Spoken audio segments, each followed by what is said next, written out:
ஒரு ஸ்பூன் குழம்பு மிளகாய் பொடி, ஒரு ஸ்பூன் கரம் மசாலா பொடி, ஒரு ஸ்பூன் மஞ்சள் பொடி, தேவையான அளவு உப்பு.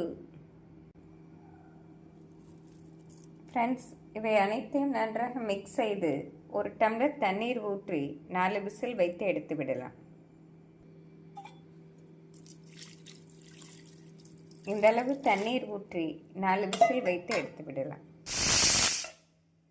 4 விசில் வரையும் நாம் அடுப்பை ஸ்விட்ச் ஆஃப் செய்து விடலாம். நாம் குக்கர் ப்ரெஷர் ரிலீஸ் ஆகவும் திறந்து விடலாம். ஃப்ரெண்ட்ஸ், கொத்துக்கறி நன்றாக வெந்து வந்துவிட்டது. நாம் அடுப்பில் வைத்து தண்ணீரை வற்ற வைத்து விடலாம். ஃப்ரெண்ட்ஸ், கொத்துக்கறி இந்தளவு தண்ணீர் வற்றவும் நாம் அடுப்பை ஸ்விட்ச் ஆஃப் செய்து விடலாம்.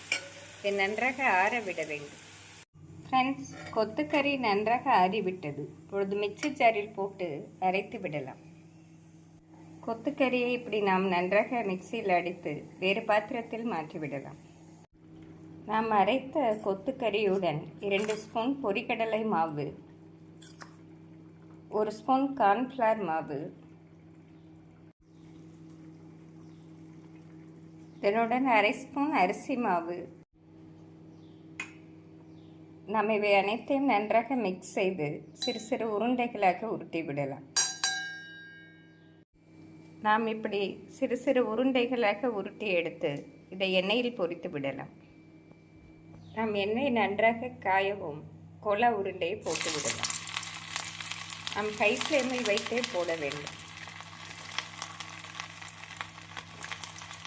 நாம் உருண்டைகள் அவரவர் விருப்பப்படி பெரிதாகவோ சிறிதாகவோ போட்டுக்கொள்ளலாம். கோலா உருண்டையை போட்டு நாம் திருப்பி விட்டு 3 நிமிடம் மிதமான தீயில் வைத்து எடுத்து விடலாம். இந்த அளவு கோல்டன் ப்ரௌன் கலராக வரவும் நாம் எடுத்து விடலாம்.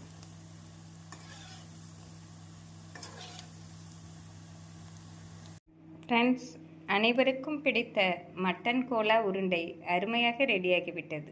இந்த டேஸ்டியான கோலா உருண்டையை நாம் மிக விரைவில் செய்து விடலாம். ஃப்ரெண்ட்ஸ், நம் கோலா உருண்டை கடைகளில் வாங்கி சாப்பிட்டு